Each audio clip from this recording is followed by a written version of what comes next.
What's happening, Andy here? I am joined today by Jim Cerkleski of Clover. How are you today, Jim? I'm doing awesome. How have you been? I have been great, man. I haven't seen you in a little while. I think the last time I saw you was at the POA kickoff meeting, which it's probably changed a little bit, some of the directions they were talking about back in whenever that was, January, February. How you been doing since then? How are the people at Clover, and what's going on with you guys?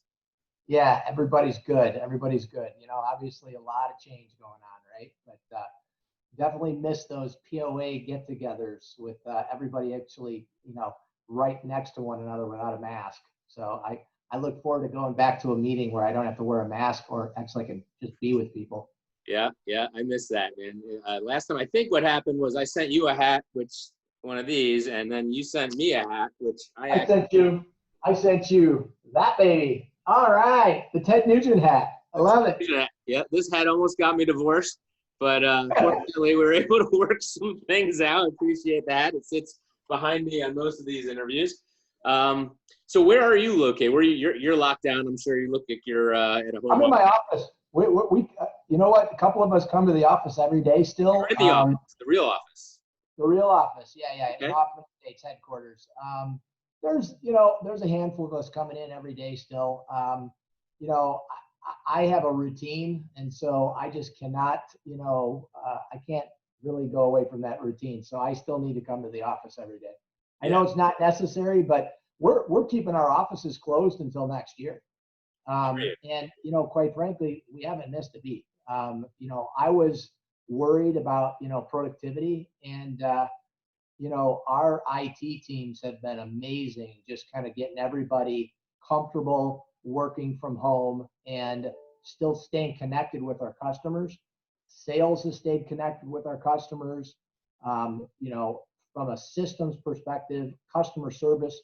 Think about being at home. Some people say great, some people say, oh, this is terrible. But waking up, having a cup of coffee, and having customer service calls in your own home, and it being effective. It's kind of a new thing that I think people are going to really start to enjoy. And so I know our customer service team is doing a great job, and they love working from home.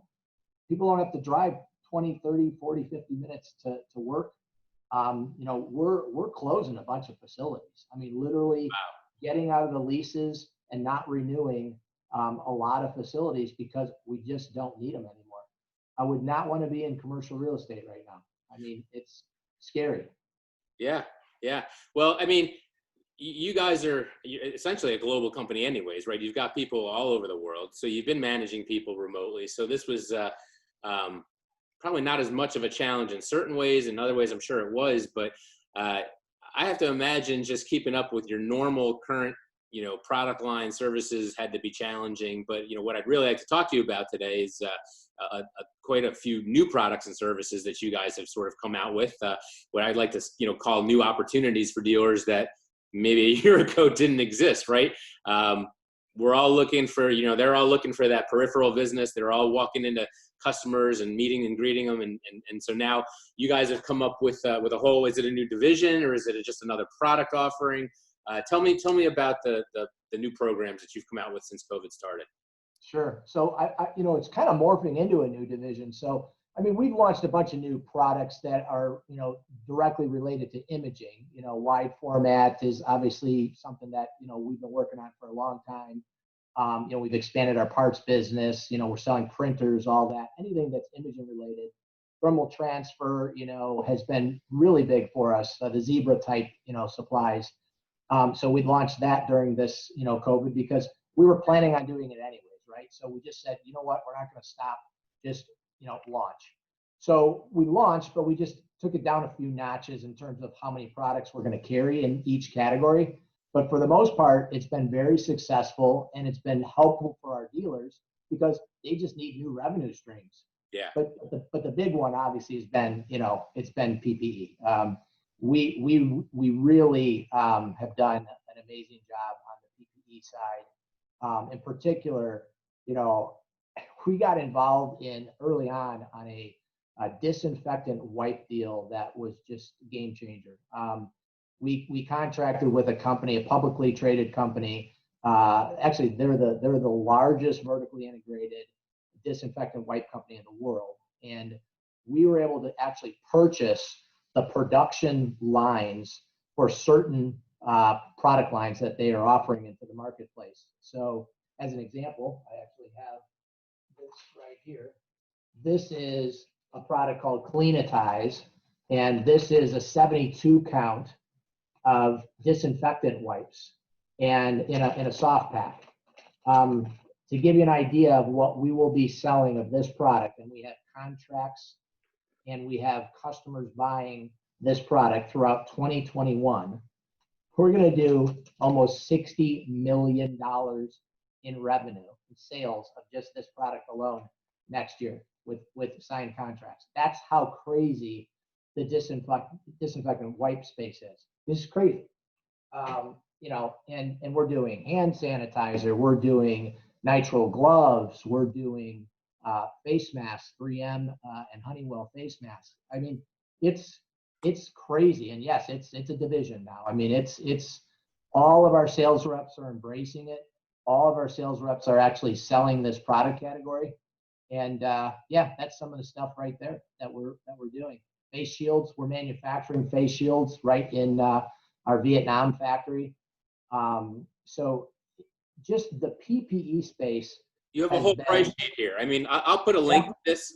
You've been doing webinars for this that I've been publicizing on my social media and in my newsletter, but you know, just tons of stuff on this. And so this, you know, this whole SKU, latex gloves and masks, and I mean, there's like 7 different kinds of masks here at least, and disinfectants, and you know, this is a whole category that just, it was like a pharmacy category a year ago, right? It wasn't here. It wasn't part of what you were doing. And just the way you pivoted and found, you know, this whole new product category at a time when dealers were really just taking it on the chin, trying to, you know, just keep their doors open. You guys have come out with a whole new series of products that I think that are just hugely beneficial to them, right? So when you're in there and their print volumes maybe aren't where they were 6 months ago, a year ago, you gotta sell something, right? Your reps are still out there; they've got mouths to feed, and so here you are with this huge SKU of products that their customers need, right? This isn't just you know, I'm trying to get them from printer A to B. This is, you know, I can't get face shields, I can't get masks, I can't get you know, sanitizer, and especially wipes. You can't find those anywhere if you're a customer. So for a dealer to be able to walk in and sell these to their customers. And so what kind of customers are buying these? Do you have any sense of that? Is it hospitals? Is it industrial? Is it just Great question. So as an example for the disinfectant wipes, you know, we started analyzing our drop ship data for our customers. And as you know, we don't sell direct.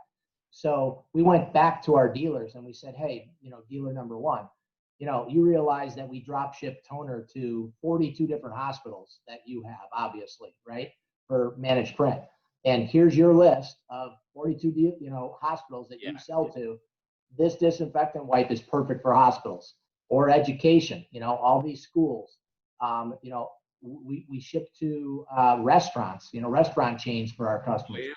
So we're, you know, restaurants are ideal for this. So, I mean, we literally started kind of, you know, digesting our data, and we said, hey guys, let us help you get into these categories. I'll give you an example, and he'll probably kill me for this, but you know, Steve Gow over at Marco, you know, I said, hey Steve, you got a bunch of hospitals that you guys sell to.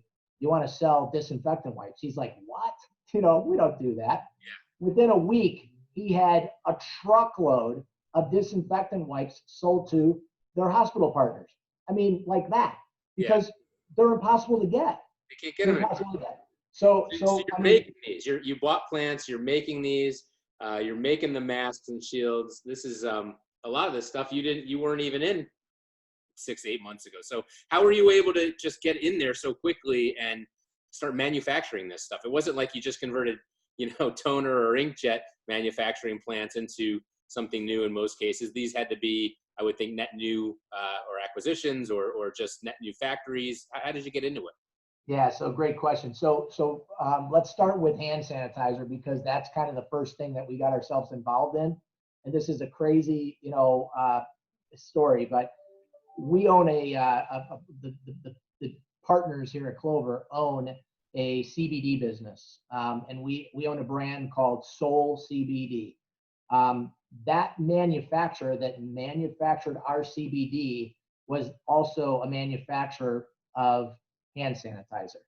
So naturally, when everybody was scrambling for hand sanitizer and couldn't get it because they weren't in the space, we leveraged the fact that we had this big CBD business that Clover does the distribution for, and went right to that company and said, hey, we need hand sanitizer.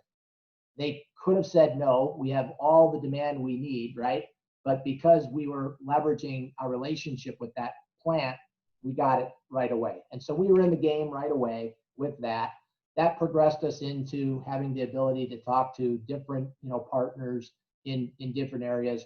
We did some work with 3M. 3M started selling us their Quat, which is a disinfectant spray. So we sell a ton of that, truckloads of disinfectant spray from 3M. We got into the face shields because we have a plant in Vietnam. They were slow, toner business was down, and we said, hey, how difficult is it to produce a face shield? Our engineers said, way easier than making a toner cartridge. So they started producing face shields right there in our Vietnam plant, and we started selling face shields. So, we're not manufacturing everything. We have pretty much a partnership with folks, but we're definitely leveraging our volume. I mean, to give you an idea on disinfectant wipes, I told you the numbers, right? Yeah. We're doing truckloads of hand sanitizer, truckloads and truckloads and truckloads of hand sanitizer. And it's great because our dealer base, has the customer. They're making a nice margin. We're making a nice little margin. Everybody's winning, and they're keeping their customers happy. So and safe. And safe. So it's been great. We dabble a little bit in nitrile gloves. That's been a nightmare, to be brutally honest. Getting nitrile gloves has been so difficult. But we're getting our share of it, and we're trying to help as many people as we can. But that's been challenging for us. A lot of scam going on in this space. It's unbelievable. I've been dealing with the FBI, believe it or not, in a situation where people were scamming on 3M masks. I literally got involved with the 3M fraud team on a scam that was going on, and they made arrests over it. It's insane. So, it's fun. I love what we're doing. But it's not easy, that's for sure. We dove in deep and hard, and we're putting a lot of capital, towards it. But it's paying off. It's been it's been good for Clover for sure. Well, it's been a great story. It's been tough on this industry, as it has been for many industries. And but I have to say it's a huge bright spot, right? I mean, it's a real, at this point in time, it's really difficult to find opportunities out there with your customers. And one area is this whole transition to the home office, which for you may come out in different ways as people shift to different types of equipment. Printing is printing, whether it's at home or office, and maybe it declines a little, but there'll be other types of technology. But the one common thing that these customers need is, they need the products that are going to keep them safe, and they're going to need them for a long time, right? I mean, this isn't just like, okay, we're going to sell these for the next 3 to 6 months. I don't know how your BJ's and Costco's stores are, but we still run into the store and find that there's no supplies, no paper towels at times, and definitely no hand sanitizer often, and no wipes. You can't get the wipes anywhere. I haven't seen the wipes in months. You really have to make your own. But to your credit, getting out in front of that, getting not just product, but just a lot of product, enough to satisfy dealers of the size of a POA, of a Marco. Just hats off to you guys. But great job. So, I appreciate you taking the time out of your schedule to, chat with me about this. I think this is really important. You guys are doing webinars, right? I've seen, I know you did 1 or 2 of them. I can't remember. I don't have it in front of me, but somebody else was just doing one that you had sponsored by a few other people, IBPI. Yeah, we've done a bunch of webinars, both on the PPE side. We did one on wide format. We did, I think our very first one was the launch of our Zebra, compatible line, all of the thermal transfer. So barcode, ribbons, that's just huge right now, just huge. That business was interesting too. You asked about how you get into it, with all the devices that we're out, seeing on our network. every time we go and install, a managed print solution, whether it be FM audit, print fleet, you're lighting up a network and you're seeing all these other devices, right? Yeah. And so we said, hey, we've got to get into, this Zebra thing, because there's so many Zebra devices out there. So we hired a consultant, we got involved. He got involved in our business. He taught us the industry and gave us 3 main players that are in the aftermarket for Zebra supplies. And we contracted with, a major manufacturer, got in that space, and we just went for it. And it's doing really well. A lot of people are buying now, an aftermarket Zebra product from us that is high quality. So we're excited about that too. Well, the stuff you pushed forward with over the last 8 months, it couldn't be easy. It's admirable.